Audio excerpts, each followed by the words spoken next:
My favorite sound in the natural world is the one I haven't heard yet. Every time I go outside, I feel like a student of this planet, and I just love learning more about the natural world every day. Well, birds came first. Music came shortly afterwards. I think I was 7 years old when I got my first. This is going to happen a lot. I was about 7 years old when I got my first guitar, and I was 8 when I started beatboxing. And for the longest time, music and nature occupied separate tracks in my life. Parallel, always there. But it wasn't until I moved to Japan after my undergraduate degree, and I was working for the Japanese government at the time, but I noticed two things about myself. In all my free time, I would be either bird watching and doing ornithological research, or beatboxing in the local hip-hop scene in Hokkaido. And that gave me some valuable personal data that no matter where I go in the world, these two things are me. This is what makes me myself. And so I was either totally screwed or I was going to find a way to bring these two things together. So I came back with a mission to do just that. And I moved to New York City after that experience. And for the first time, I couldn't hear birdsong outside my window. And I realized through the absence of what I had known growing up, how much I needed it. And I had all of these loop stations and pattern sequencers, digital tools to compose music and to loop my voice as a beatboxer. And I said, my voice is impressive, but the bird voices? I mean, if you want vocal virtuosity, you need to do little else than go outside and listen to the birds of your backyard. So I started sampling all of these bird songs and just laying out the audio track, kind of cutting it up and rearranging it and building a melody out of natural sound and then beatboxing beneath it. I would play it live. And I posted a couple YouTube videos, and National Geographic got in touch. And 6 months later, we were making a TV show. It's called Wild Beats. I was the host, DJ Ecotone, and it aired on Saturday mornings. And that just put tremendous wind in my sails. It gave me this feeling of confidence that being myself and sharing what I had was something that people wanted to receive. And that's a gift that I hope to give back to other people, because it just shows you that if you apply your passions to conservation in the natural world, you have a niche in this ecological landscape. You have a place, and you're welcome here, because we need more diversity than ever when it comes to thinking about the natural world and the ways we connect with it. I'm neurodiverse, and I think differently than most people. And for a long time, I felt quite self-conscious about that. Growing up in a hyper-competitive academic environment, I didn't think I was good enough to be a scientist. My life experience has shown that that's very much not true. I'm very proud to have received my PhD at the Cornell Lab of Ornithology, no less. But, there are so many doorways into this world of conservation that seem like they're closed.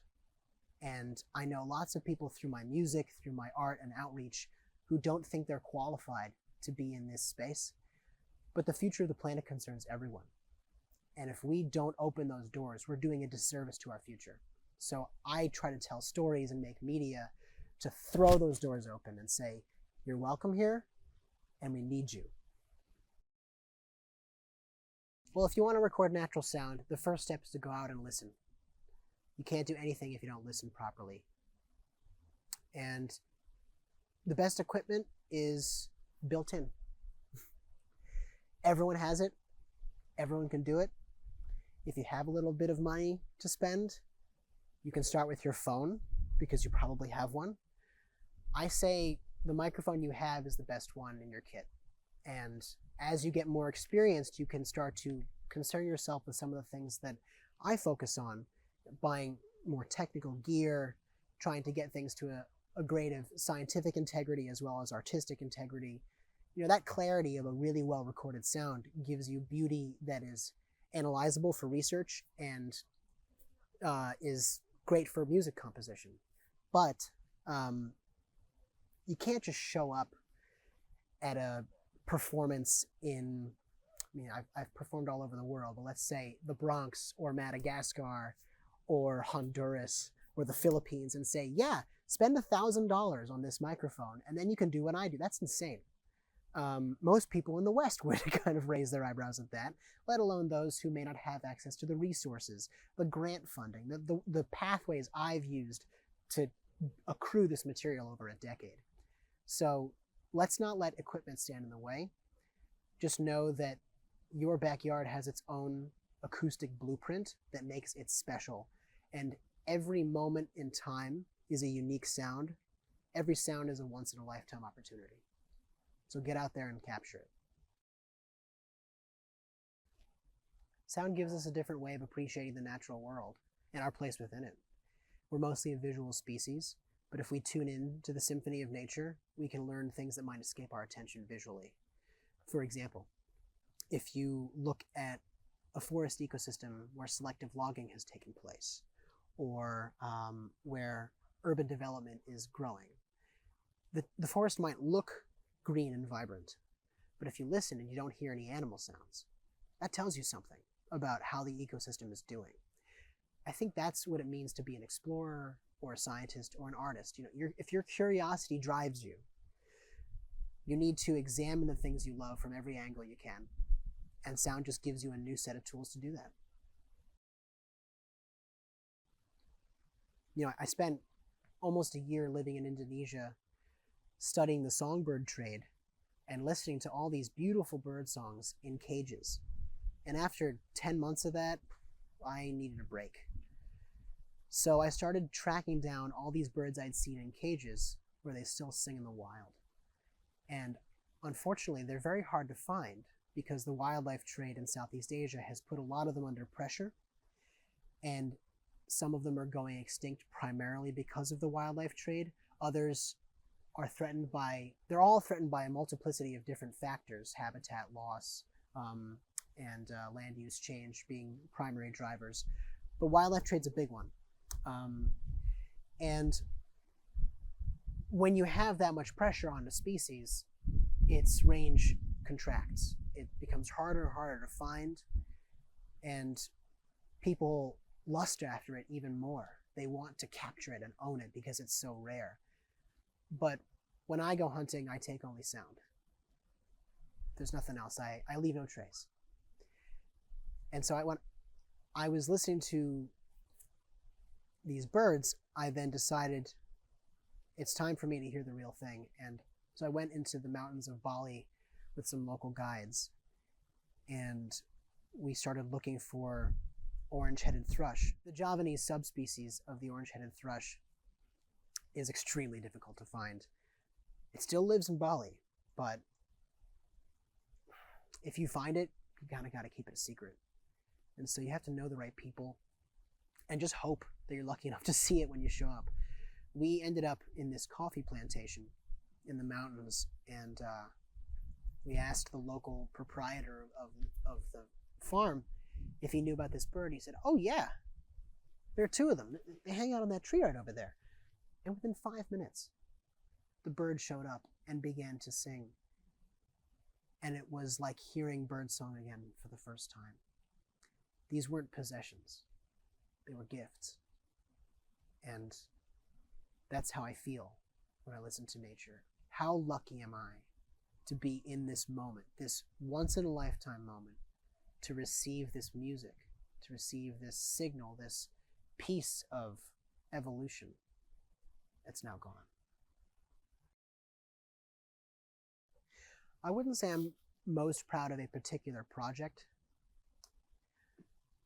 I'm proud of having found the bravery to take the leap. I'm proud of having taken the leap. I took a chance on what I love, and it's actually paying off. And I remember my last office job, and I sat at my desk every day and said, this can't be what life is. I feel stuck. And I was in my 20s. Most of your life is ahead of you and you already feel that way. You need to change something. It's not easy, though, to make that change. It can be really terrifying, especially when everyone's telling you, take the safe route. There's good money here. You've got prestige and status, all these things that make us feel more safe in a world that, frankly, we don't fully understand. But instead of fearing the limited time that we have, and the instability of being alive on planet Earth, I think embracing that and realizing that you can just take a risk is really liberating. Ethnoornithology is a pretty new field in some ways. The first full professor of ethnoornithology is one of my advisors, and he's at Oxford. And I think that title is pretty new. So we're all on the cutting edge. And that's an exciting place to be as a scientist. More generally speaking, it's a sect of ethnobiology. And when I was deciding what to do with my PhD, I thought back to a lot of my experiences in the field, where I would visit a place for a few weeks, collect what I needed, collaborate with local people wherever possible, but then ultimately I would go home. And I would always be sitting on the tarmac waiting to take off, asking myself, what did we accomplish here? And is it going to have a life beyond the tenure of our visit, beyond the time frame of this expedition? Sometimes the answer was yes. Sometimes the answer was no. And for me, the solution to that in many ways lies in that ecotone, that nexus of anthropology and biology. It reminds us that humans are a part of nature, and in our scholarship, we must always fold them into our process, not just in terms of being co-creative and inclusive in the questions we design and the studies we execute, but in our consideration of the broader impacts of that work. What is your research? What is your science doing for people as well as for wildlife? They're all part of nature, and for me, ethnobiology and ethnoornithology, for birds in particular, bring those worlds together in a really constructive way. Inclusion is a critical part of what I do, and it comes from my own experience of being neurodiverse and not feeling like I was good enough to be a scientist, only to find that I was more than qualified. I just had to I had to find my own way in. So opening those doors is part of it, and co-creating and co-owning things addresses a really critical problem in how we've done research and storytelling for the past century, if not more. A lot of science and a lot of media is very extractive. People go in, they collect things, they maybe pay a small pittance to the local people as guides for a day, and then they get out. Meanwhile, those people's faces are showing up on billboards in Times Square, and you have to wonder, how is that benefiting them? Is it really a circular process? And the answer is usually no. Justice and inclusion are not trends. They're not things to seize on because it's hot right now. It is a centuries-long, multi-generational process that we must engage constantly in order to reprogram how we do this work. I think until we do that, we're going to limit our own abilities because we will not diversify the ways we think about stewardship, conservation, and just leaving the world better than we found it. We'll continue to perpetuate these extractive, frankly, colonial practices that have gotten us into this sticky situation in the first place. This aggregation of resources, of wealth, of power, leaves a lot of damage and destruction in its wake. We need to stop extracting things from each other and other non-human beings and places and start thinking about how we can give back and lift while we climb. It's easy to talk about this in catchphrases, right? A lot of people have buzzwords. I've used a few. But the rubber meets the road when you actually change your process and have concrete pieces. So, for example, I write contracts for all of my collaborations and for everyone who joins my projects. And they are translated to the native language of whoever's working on them. We review them and we edit them together. Yeah, the process takes longer, but efficiency is not the only goal here. Productivity is oppression if you let it become that. So let's not be so focused on deliverables and instead on what the long-term gains are. The communities I work with own the things they create, and they let us use them for projects with their permission.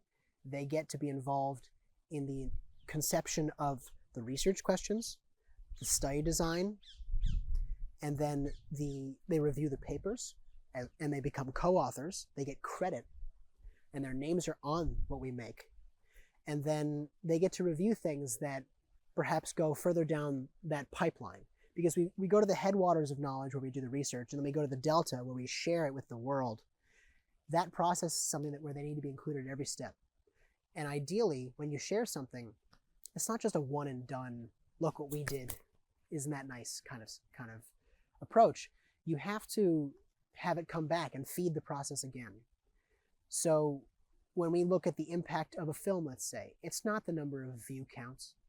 It's not the amount of money that someone paid to buy it and put it on their streaming platform. It's about change on the ground where it took place. That's something I'm still learning about how to do.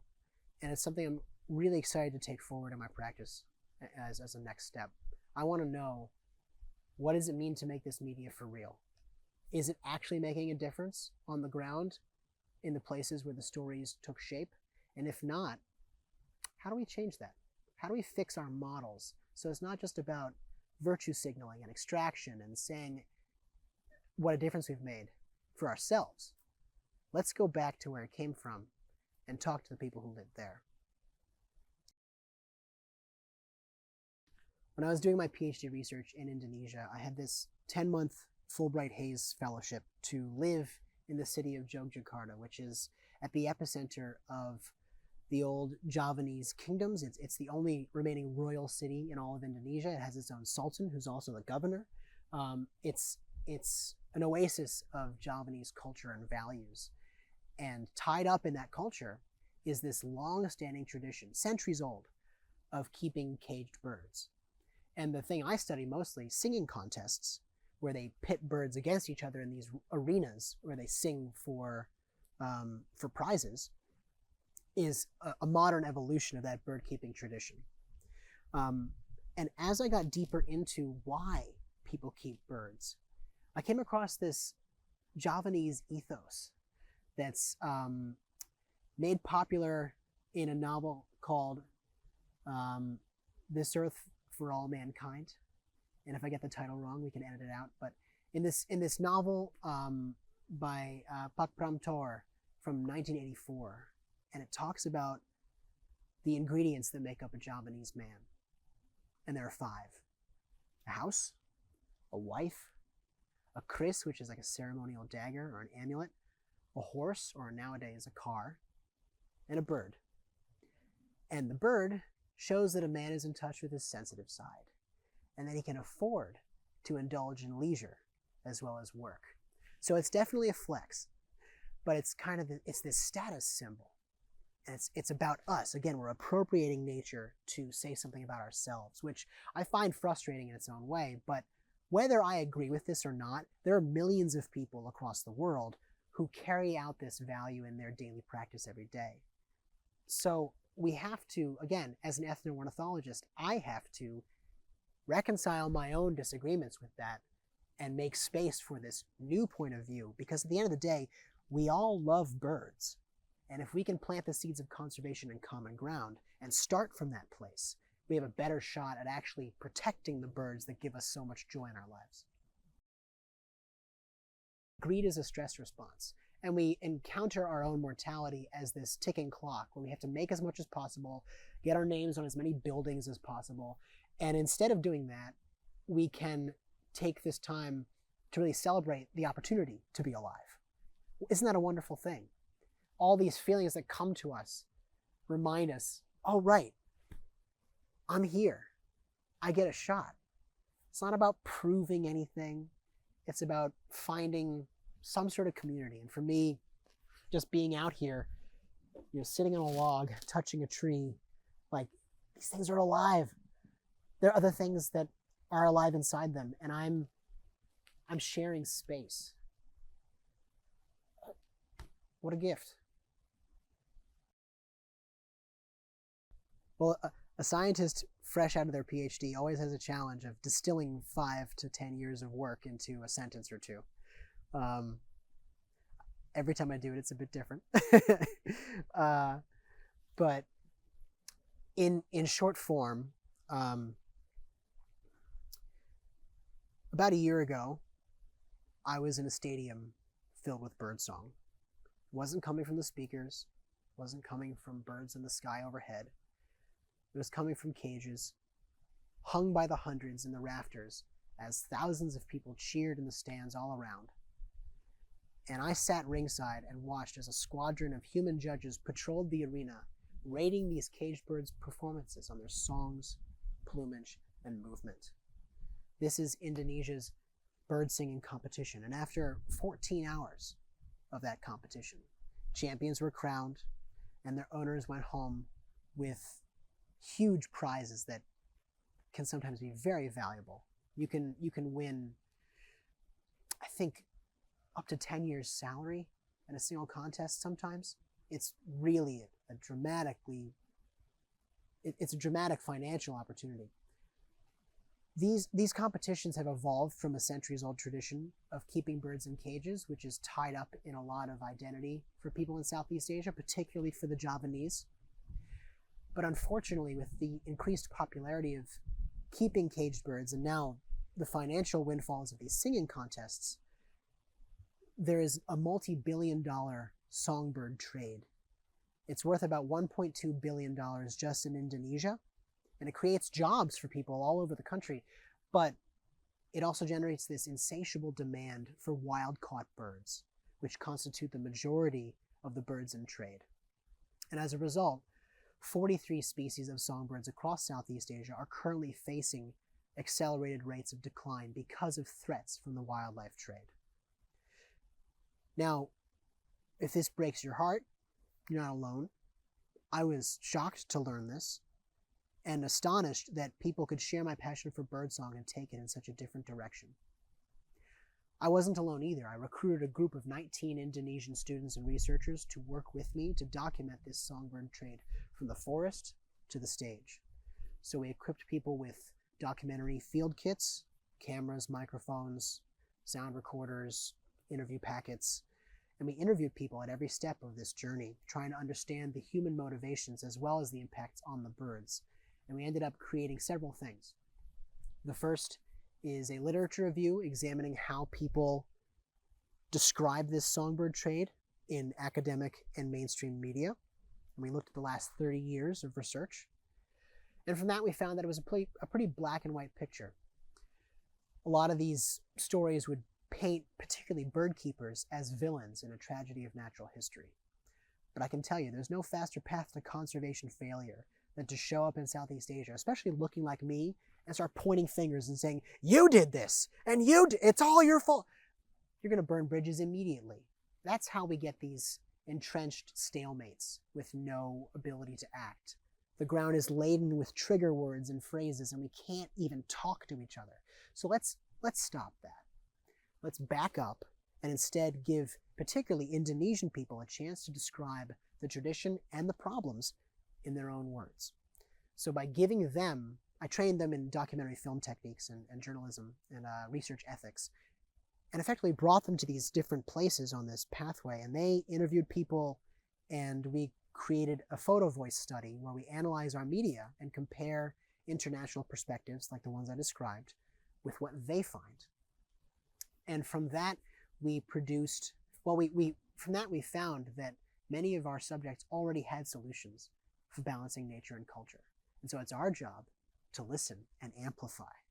People will pivot from hunting birds to watching birds and leading nature guides. Because let me tell you, a former poacher is incredibly skilled at finding wild birds. And so it's just a natural shift and at the same time, a change in livelihood is no small thing. So you have to leave space and time and make sure there are proper supports in place for people to make those changes. Other people will start new collaborations around breeding birds in captivity and trying to substitute captive bred birds for wild caught birds. Now, that creates some problems with accountability because it's easy to pretend that a wild-caught bird was bred in captivity. All you have to do is fabricate a little ring and stick it on its ankle and say, yeah, I bred this in my house. There's a lot of laundering going on. But there are some bird-keeping organizations that are interested in protecting the wild birds as well as the captive birds, but they care especially about their tradition. It's kind of like hunting in the United States, you know, and there are many ways to describe this, but you know, you can protect the tradition, you can protect the wildlife. The two reinforce each other. But we learned even more when we took all that media and we made it into a curriculum for the public school system. We published a book and distributed it through all the schools where we worked. And over the course of about 6 weeks, we taught several lessons in a mixture of English and Indonesian. They wanted me to speak English as a native speaker. It was kind of a cool learning opportunity for the students. But it's so much more powerful when you give people the chance to make their own decisions about how to be stewards of the planet. And when we made our curriculum, we didn't pull any punches. We said to them, there are multiple ways of appreciating birds in your community, and whichever one you decide to choose, please do so responsibly. So we co-authored this curriculum with members of the bird-keeping world, as well as biology teachers in the public school system, and my cohort of researchers that I've been connected to. So all of us had this input, and then my students who had captured the media came back and taught the classes. And I got to see them blossom into their own mentors. And they had mentees all around us. That was a proud dad moment for me, just seeing them take the reins like that. And then the last thing we did was create a touring photo exhibition called The Price of Beauty, made from my students' media, with a few additions from me here and there. But it's a touring space where we have tapestries that are suspended in air and designed like a bird cage. And you can enter the bird cage, and there's an interactive tapestry at the center where you can write some key phrases about what you think matters most about songbirds. And every time we take this on tour to a new location, that tapestry fills up with more languages, more ideas, written in different colors. It's an interactive space where people can see themselves represented in a discussion about our collective future. And it was especially meaningful to bring that back to Yogyakarta and invite all the people we interviewed to come back and see themselves in that space. They're in the photos. And they got to sit down and talk with each other across this artificial boundary between bird lovers. We got to break down some of that division and just talk about what compromise might look like. And it, you know, we're still, this is an ongoing project, so I can't really give you a lot of conclusions because it's alive. I'm a student to this day. I may be done with my degree, but I learn every time we bring this exhibit to a new place what it means to love birds and how we might work together to save them. I always like to lead with hope because that's a much more powerful motivator than these feelings of doom and gloom. I think my students definitely give me hope, just seeing how much potential and power they have when we turn the reins over to them. Again, using that co-creative and participatory process, making sure that they're part of our success and they can take these lessons and tools with them into whatever career path they may choose. That's really inspiring because it shows us the power of diversity and new ways of thinking. And if we want to successfully pass the torch to the next generation, we need to pay attention to what they need and how they feel and think.